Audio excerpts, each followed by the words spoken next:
You're listening to the Healthy in Real Life podcast, episode number 194. Hey everyone, welcome back to the show. This is Gina, creator of the Fitnessista blog and brand. I'm so excited that you're here today. Thank you so much for tuning in and so excited for today's episode with Dr. Karyn Shanks. Before we head into today's episode, I wanted to tell you guys about the Integrative Health Practitioner Institute. So this is something that has completely changed my life, my health, my business. I use these skills with my clients every day, and I've also used them with myself and our own family, and that is getting my level 1 and level 2 IHP certification, and I'm currently working through my level 3 certification. So if you have a passion for health and wellness, you want to turn it into a career, or if you just want to be the health coach in your own home or in your family, I cannot recommend it enough. Dr. Stephen Cabral created this program. He is an incredible person. He's so knowledgeable. He's the real deal, and I'm so thankful that I had the opportunity to learn from him through this program. So level 1 is all about his de-stress protocols. So we're going through diet, exercise, stress management, toxin removal, rest, emotional balance, supplementation, and success mindset. And those are all of the foundations that you need. And then in level 2, that's when we go into the functional medicine labs. So you learn how to read and analyze these labs. And then after that, you're able to use them for yourself and for any clients or family members that you would like to do. And it's been such a game changer in my own personal healing and health journey, and also for so many of my clients. When I was dealing with mystery autoimmune symptoms, I was so determined to get to the root of why this was happening. So I ran labs on myself, and I got so much incredible information and answers, and I am celebrating over a year symptom-free now thanks to these tests and these protocols. So if you're interested in learning more, you can head to the link in the show notes, and then you can enter the code Fitnessista, and that will get you up to $250 off levels 1 and 2. So head to Integrative Health Practitioner Institute, enter the code Fitnessista, it's FITNESSISTA. That'll get you up to $250 off levels 1 and 2. I can't recommend it enough. I'm happy to help with any questions if you're interested, but if you're hearing that little whisper, little nudge, telling yourself to go for it, this is such an amazing gift that you can give yourself. So check it out, enter that code Fitnessista, and you'll get your discount. All right, friends. So today I'm so excited to have Dr. Karyn Shanks on the podcast, and we're talking about really how your mindset affects your healing journey. So why so many people feel broken when they're sick, and how that can get in the way of their healing process, what it's like to live in this culture where we're obsessed with productivity and perfectionism, and that leads to burnout and disconnection, and how that affects our healing journey as well. Just how we can really tap in, listen to our bodies, especially when it comes to past traumas, and how that impacts chronic illness. And she has so many incredible tips. I feel like this is just so relevant, especially right now, because so many of my mom and women friends out there that are listening, I know that you juggle so many plates and you have so much going on, and as a consequence of that, sometimes our health can take a toll. So this is just really helpful tips just to tap in to that nervous system and be able to work on just finding balance and healing yourself. So I'm so excited for you guys to hear this one. So Dr. Karyn Shanks is a physician, author, and teacher who helps clients recover their lives from chronic complex illness, a journey she's walked herself. Her work integrates the sciences of directable human potential, epigenetics, neuroplasticity, systems-based functional medicine, and transformational psychology with the lived wisdom that safety, compassion, and story are the true foundations of healing. Over 4 decades, she's learned one enduring truth: everyone can heal, and the best medicine comes from within. She's the author of Heal. It's a 9-stage roadmap to recover energy, and also the wisdom of COVID-19. So you can check out her books. I'm so excited that she's here today. Welcome to the podcast, Dr. Shanks. Welcome to the Healthy in Real Life podcast, bite-sized tips for healthy living that you can implement right now. Join us weekly for interviews and real-life advice for creating the happiest and healthiest version of yourself. Here's your host, fitness expert, author, and mom of 2, Gina Harney. Hi, Dr. Shanks. Thank you so much for being on the show today. Hi. Thanks for inviting me. Yes, thanks for being here. I'm excited to talk with you and to learn more. Would you mind just sharing some background info about yourself and what it is that you do? Yes, I'm a doc. I've been in practice for almost 40 years. Um, I Most of my clients have some sort of chronic complex illness, or they simply want to be looked at in a different way. And my focus is whole person, functional medicine, mind, body, spirit, just their whole people. And so we do everything from looking at past trauma that might be playing into what's going on with them to nutrition and all the lifestyle factors. Um, and that's what I do. So and most of my work is done virtually. Um, since COVID, we all sort of had to do virtual medicine for a while, and it turns out to be so wonderful, especially for people who have been sick or they're fatigued or whatever it is, or they live far away, and we can all just sit in the comfort of our own homes and really focus in on one another. Okay, that's amazing. I love that you said that you treat the whole person because I feel like that's something that's so lacking in today's world. And the trauma aspect, I downloaded the book, The Body Keeps the Score. I haven't read it yet, but Yeah, I really do think there's something there. Your body holds on to past trauma, and just absolutely. learning more about like fascia, how fascia holds on to everything you've experienced. So, how do you work through clients? How do you work with clients who have trauma history or things that they've experienced and are dealing with chronic illness? Because I feel like that can make it so hard. It can definitely stand in the way of their healing journey. Absolutely. And, not only are they traumatized by things that may have happened in their past, in their childhoods or whatever, but navigating the medical system as a chronically ill person, especially if it's chronic complex, you know, persistent fatigue, persistent pain, persistent symptoms that conventional medicine just doesn't quite have solutions for because it doesn't fit the model. Um, and that that stuff comes to the fore in what comes up in our conversations. I generally assume it's going to be there, and I ask, and part of my very extensive intake is to find out what's happened to you, because we know research shows us, and if a physician or caregiver who's paying attention can see that the trauma plays into the illness. um, and then how do I work with them? uh, a number of ways. One is just to bring it to the forefront, like bring it to their minds, um, teach them that those things do have a profound impact on how the body operates. I mean, it has a profound effect on genetic expression.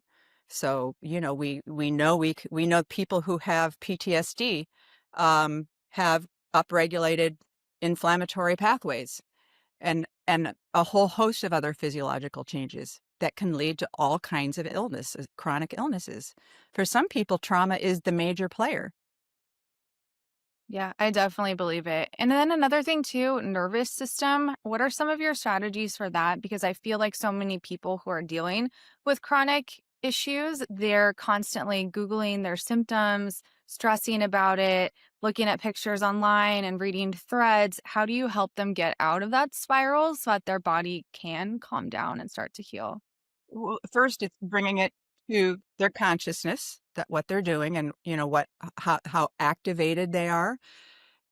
Making sure they understand that being activated when you're scared, you feel like your survival is on the line, is not wrong. It's just, how can we shift the focus of your energy in a little bit different direction? So, how do we shift from being in a hyper vigilant mode to, okay, I have all this untapped potential within me. There are all these avenues for unlocking that potential. There is a way for me to rise out of suffering and to heal this, whatever it is, autoimmune disorder or whatever it is. Um, and then I can teach them ways to regulate their nervous system too. And I don't like the word dysregulation because it's suggesting that the nervous system is wrong in what it's doing. And I don't believe that's true. It's just responding to the information we're downloading into ourselves, right? But there are so many breath work. There's so many ways to create safety within the nervous system that people can take control for themselves, just to help them get centered. you know? Yeah, I think that's huge. And I think that burnout is another huge issue too, especially with women. Well, I know so many women who are probably listening right now yes. to the podcast, just the type A, high achievers, go-getters, constantly Same here. productive. Same, yes. And that's how it was until I started to have autoimmune issues and my body started to shut down from years of trying to do all the That's right. things and be perfect all the That's time. right. That's right. Right. So what did your body do? It showed you, like, right? It spoke to you in its beautiful language of symptoms that that is not a sustainable way to live. That's so I look at chronic illness, whatever it is, as a portal to some kind of learning about who we are, how we're operating, what works, what doesn't work, you know? Yeah, absolutely. And It I love sounds like that's what you did. You yeah, went through that path. Yeah, yeah. And I love that you said that because it doesn't have to be well, it is a sad, devastating thing, but it can also just be a sign from your body that you need to change something. So you could just say, like, this is information from my body that what I'm doing isn't working right now. exactly. It's Yeah. giving you some information, and you're right, and sometimes there is something very serious, very devastating, may have contributions from how we've lived our lives, but we need help, right? Mm-hmm. We can't just, meditate our way out of that. We've gotta we gotta we gotta get some experts involved to help us. 100%. So what does your practice look like when someone comes to see you? Like, what does like the intake look like? What types of testing do you do? I would love to Yeah. hear more about that. Well, it starts with I'm afraid I ask people to fill out reams of questionnaires, but it is so valuable. It's valuable for me because it helps me understand people's l- health story, their life story, and I want information from the day they were born up to present time, what's going on. I want to know about their diets. I want to know about stress. I want to know. So I've got many pages of questionnaires to fill out in advance. The most important part of that is people start to see their own patterns while they're filling that out, while they're doing their timeline. They put things together. And by the time they see me, they know a whole lot more about themselves than they did before. And that's fantastic. So it's getting them ready. And then when it comes to our first visit, that can be anywhere from 2 to 4 hours. It just depends on the person and how much is going on and how much education they need right out the gate, how much testing we need to do, et cetera. And then and so we basically have a conversation. I want to hear the whole story from beginning to end. And sometimes people's story goes on for an hour or more, and they've never had a chance to tell their story before. And in many situations, just being able to tell the whole story leads to solutions, like, right away, because they're all there in the story. Um, and then testing, I do a lot of functional testing.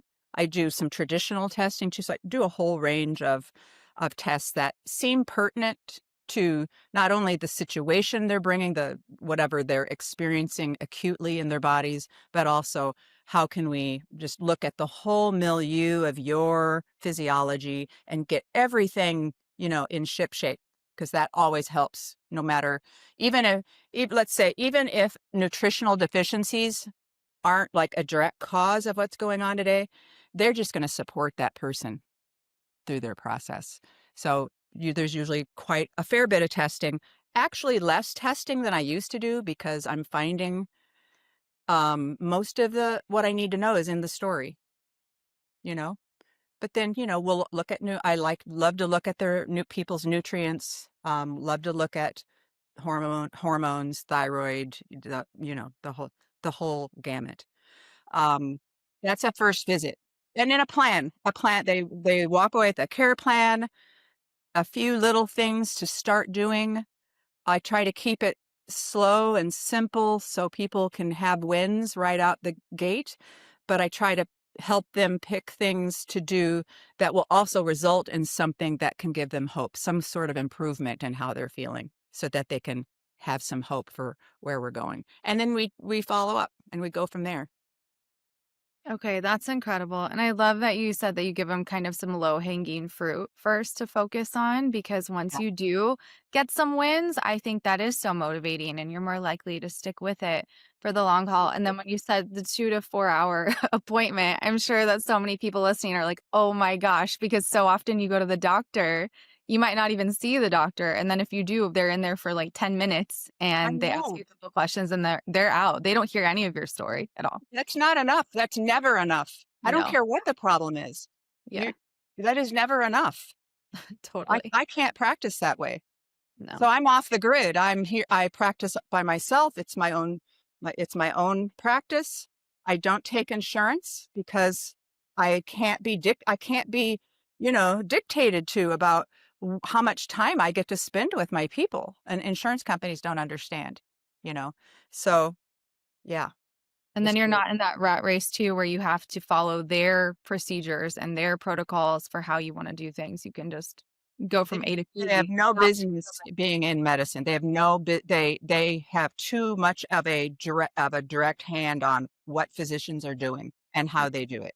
Yeah, It's it's wrong. maddening, honestly. I saw a story online about a surgeon that was on the phone with insurance during a surgery trying to convince them to approve, like, a breast cancer surgery or something like that, and they were trying to deny it, which is absolutely crazy. Well, they're in it for profit. Yeah, yeah, Bottom line. yeah. It's true. So you mentioned nutrient deficiencies, which I feel like are so common, especially even for women who are eating healthy foods, just Yep. because our foods are so depleted, our soils are so depleted. So even Yes. if you're eating a balanced diet, it can be really hard to get the nutrients Yes. you need. Impossible. Yeah. So what are some of the things that you commonly see? And I would love to hear kind of like what an ideal day would look like for you. Like, how do you structure your meals? Oh, good. Okay. So what do I commonly see? Is that what you asked in like when I'm doing nutrient profiles? Mhm. I mean, Yeah. I would say the typical person I see, even pretty healthy people who already are eating, whole foods diet, they're interested in their macros, they eat a lot of plants. There are at least half a dozen to a dozen deficiencies in something, And with functional testing, we really see that relationship between um, your genetics and your unique needs for certain nutrients. So, you can have a normal blood level, right? A normal blood level of something, but when we look at the functional markers, they're not normal, and this person needs more of a certain number of things. I see a lot of mineral deficiencies. Almost everyone is magnesium deficient. Almost everyone is missing some B vitamins. Um, and yeah, and antioxidants. So yeah, kind of pretty much across the board. Fatty acids are commonly, if not completely, drastically deficient, borderline. But we know that's all important because that's part of how we, regulate inflammation and support all the functions of the human body. So I've had maybe one, maybe two people with perfectly normal nutrient profiles in, 30 years of practice. So that's how common they are. So I just assume everybody's going to need something. Um, my day. Okay, so you want to know like the nutritional part of my day, or you want the whole lifestyle, all my self care? Let's get the That whole might take up the rest of the hour. the whole play by play. Yeah, as much as you Oh, can. you Like, want to play by play? Okay. yeah. So I get up in the morning. I try to wake up early because I love to start early. And the first thing I do, and that's after a good night's sleep. So I'm really strict about my bedtime because I'm a 9-hour girl. I need 9 hours to be like good, really good. And then I get out with my dog. I see the sun rising up over the woods that are in my backyard here. Um, And then I drink a cup of coffee with collagen in it and a little almond milk and pink Himalayan sea salt. I accidentally put some stevia in my, or no, I was trying to put stevia in my coffee once years ago, and I accidentally grabbed the salt. And I'm like, oh, and I didn't want to throw the coffee away, so I tasted it, and I'm like, this is good. Salted coffee is really good. So I have my beautiful cup of coffee, and then that's really it. I don't eat again until early afternoon, but I get enough of a little bit of protein and that little bit of almond milk that I'm not like totally intermittent fasting, which I've done I've done that on and off for many years, but I think I need a little something, and I think a lot of women do. Like prolonged fasting can just add to the stress, raise cortisol levels, right? And lead exacerbate some problems. Um, I do some kind of exercise then. 3 or 4 times a week, I do strength training in the gym, and I have a home gym with all the things. Um, so I lift heavy weights. Um, I work really hard. And then the other days, and sometimes on weightlifting days, I go for a hike. I take my dog. We go out. We're outside in nature every day. Do some kind of walking every day. And then if there's something creative I want to do, I'm working on a writing project. When I was working on my book, I would take a little time, and that would take up the rest of the morning. And then my I see clients in the afternoon, not every day, but several afternoons a week, are all clients. I have a good lunch. I break my relative fast around noon or 1 o'clock. I eat healthy things. I eat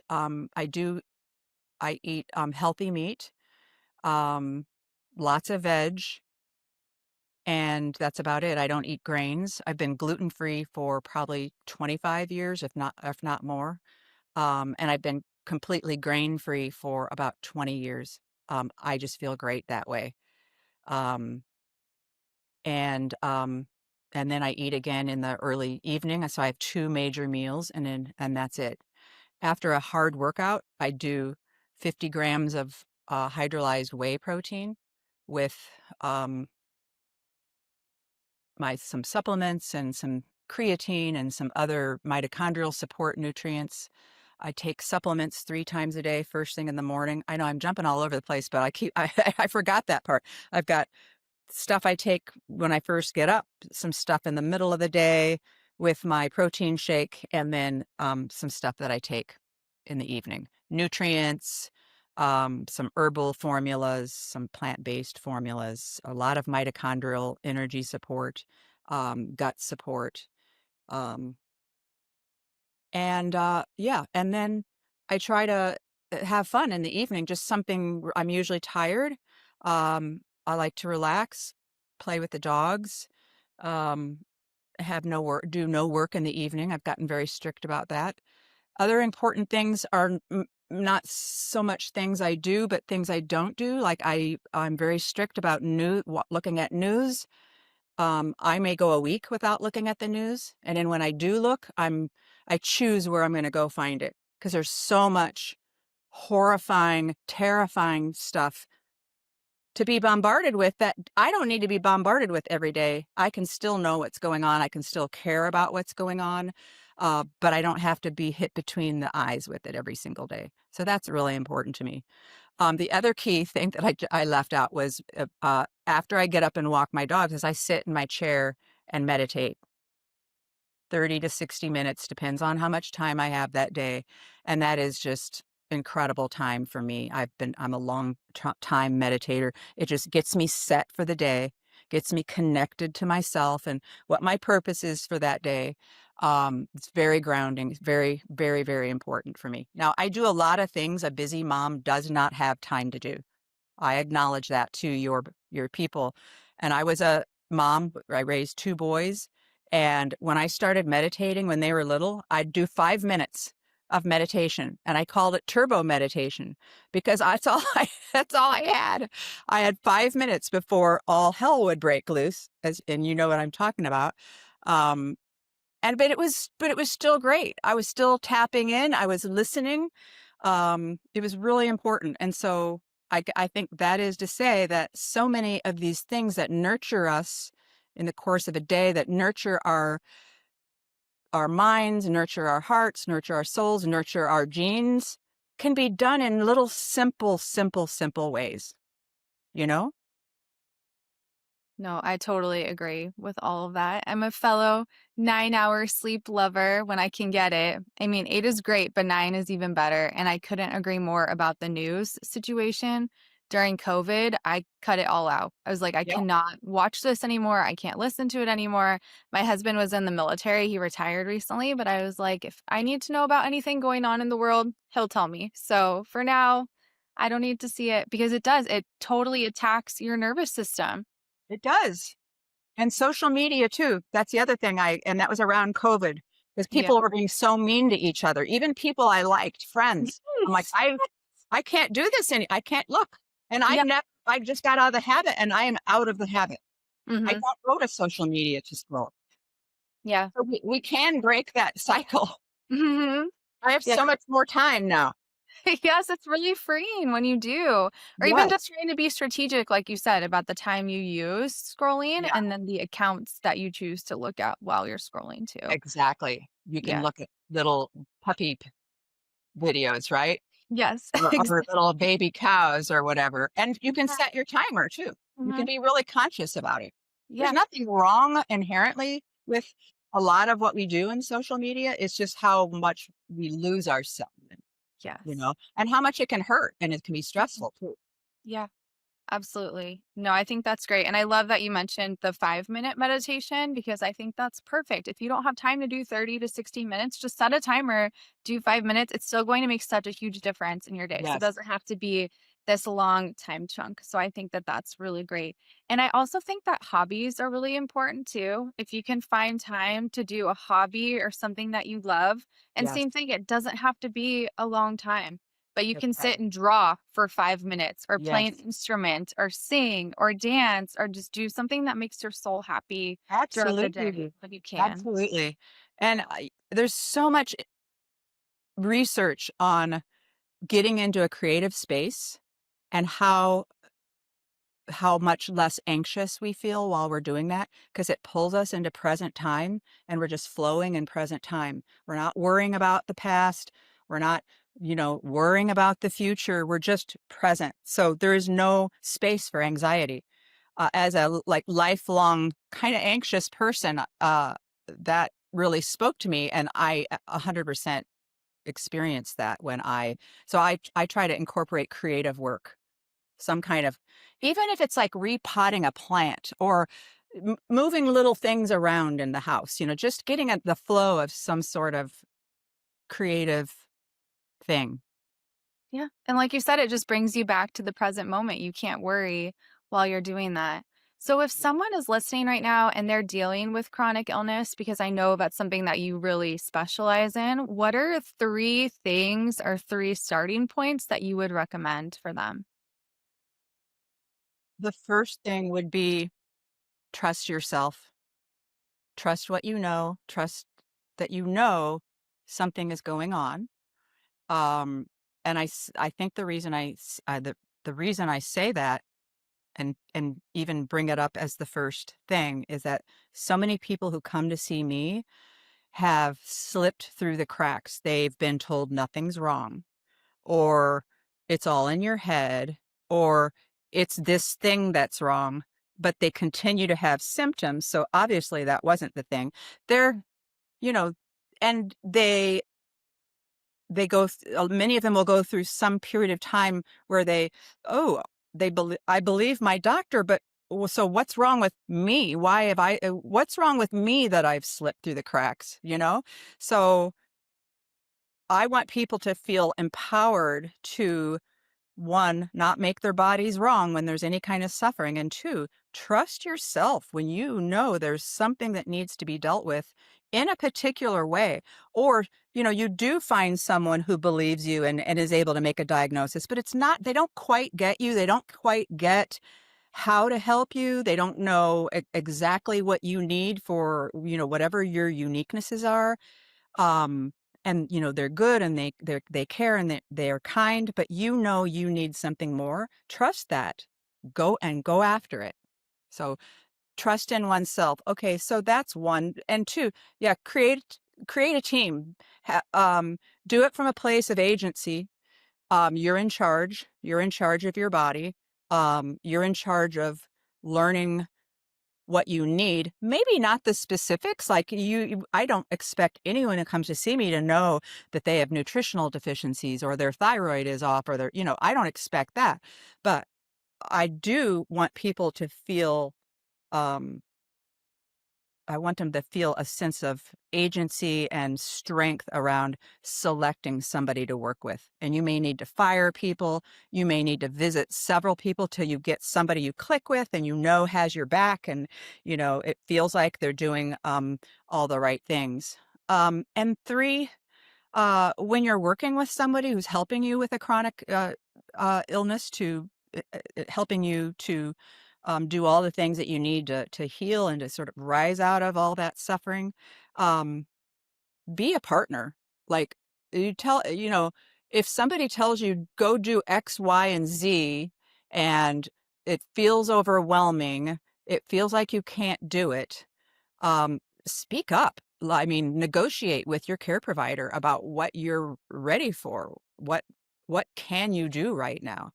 I have a lot of clients who they want to please me, and I think we all can be that way when we're with a care provider, or we can be that way in any relationship in our lives. We want we want to be liked, we want to belong, we want to please the other person. So they'll say, "Oh, that sounds great." And I've given them 6 things to do, too many things, and they're like, "Ah, that sounds great." And then they come back with their tail between their legs because they couldn't do it. Well, it's like, "Oh, that's okay. Let's really partner each and every time." So I do ask everyone when we've come up with a plan, "How do you feel about this? What does this feel like in your body? Does it feel scary? Does this feel like something you can do?" And that's my way of trying to break through maybe some of that people pleasing, or just maybe just being super excited in the moment because it sounds like they're feeling hope for the first time, but they're not being totally realistic about what they can actually accomplish. you know so Well, how I about think those three? I think those would be my three top. yes, I think that's great. And I think that's so important to remember that you're in charge. I think so many people are used to being strung along from provider to provider and not really having a say.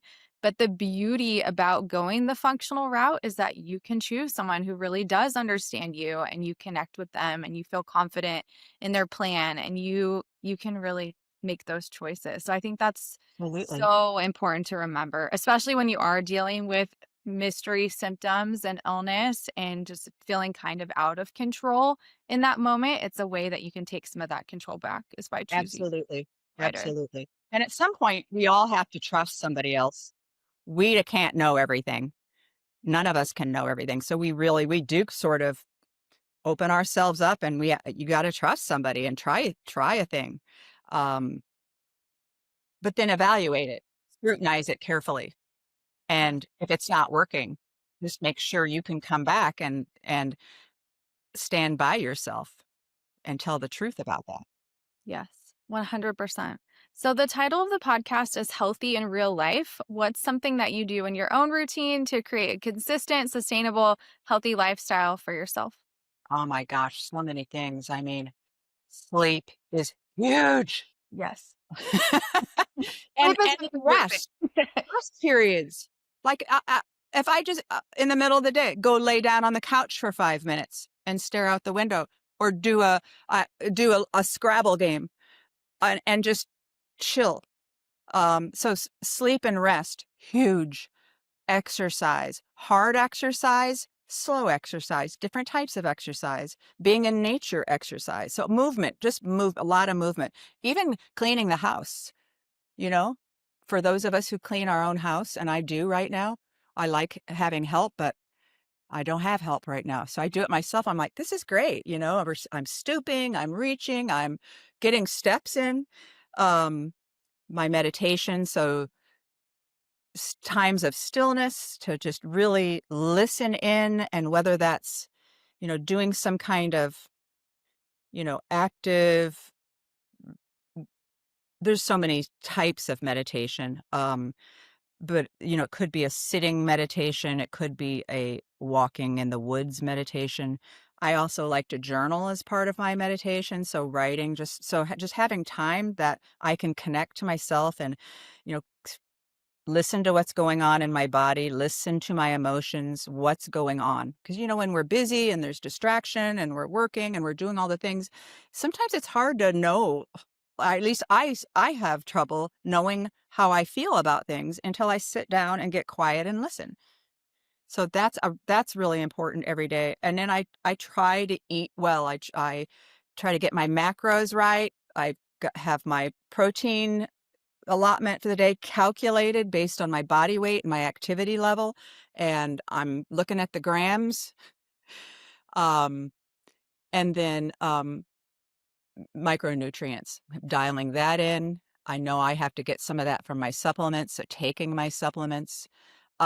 Speaking my truth is part of my lifestyle practice, whether it's to my husband or my kids or friends, and even when it's hard. It's so important to not have that trapped. Even if you can only tell it to a therapist, or you can only write it in your journal, it's just like speaking your truth. And being in nature. What else do I do? I do a lot of things. I just try to and do having that little creative time, even if it's just something little. Um, yeah, that's. I think those are the highlights of. I love that. Yes, those are great pillars to focus on throughout the day too. So if listeners are interested in working with you or learning more or checking out your book, where can they find you? My website is sort of the hub, KarynShanksMD.com. I do post, I post excerpts from my book on Instagram. I don't even, what is my, what's my Instagram? I know I follow you, but I don't remember what it is. I'll include it in the show notes though. I think it's just Karyn Shanks MD. Okay. Uh, or Facebook, whichever one. I post on Instagram, and then it goes out to the other things. And then my book will be out November 11th in audio, print, and ebook versions. And that is encapsulates my whole view of whole person care and recovery from chronic complex illness through what we do for ourselves. Amazing. So I'll include links to all of those so that you guys can find Dr. Shanks and connect with her and check out her new book, which is so exciting. Thank you so much for being here today. Thank you. Thanks for listening to the Healthy in Real Life podcast. For more info, check out Gina's blog at fitnessista.com.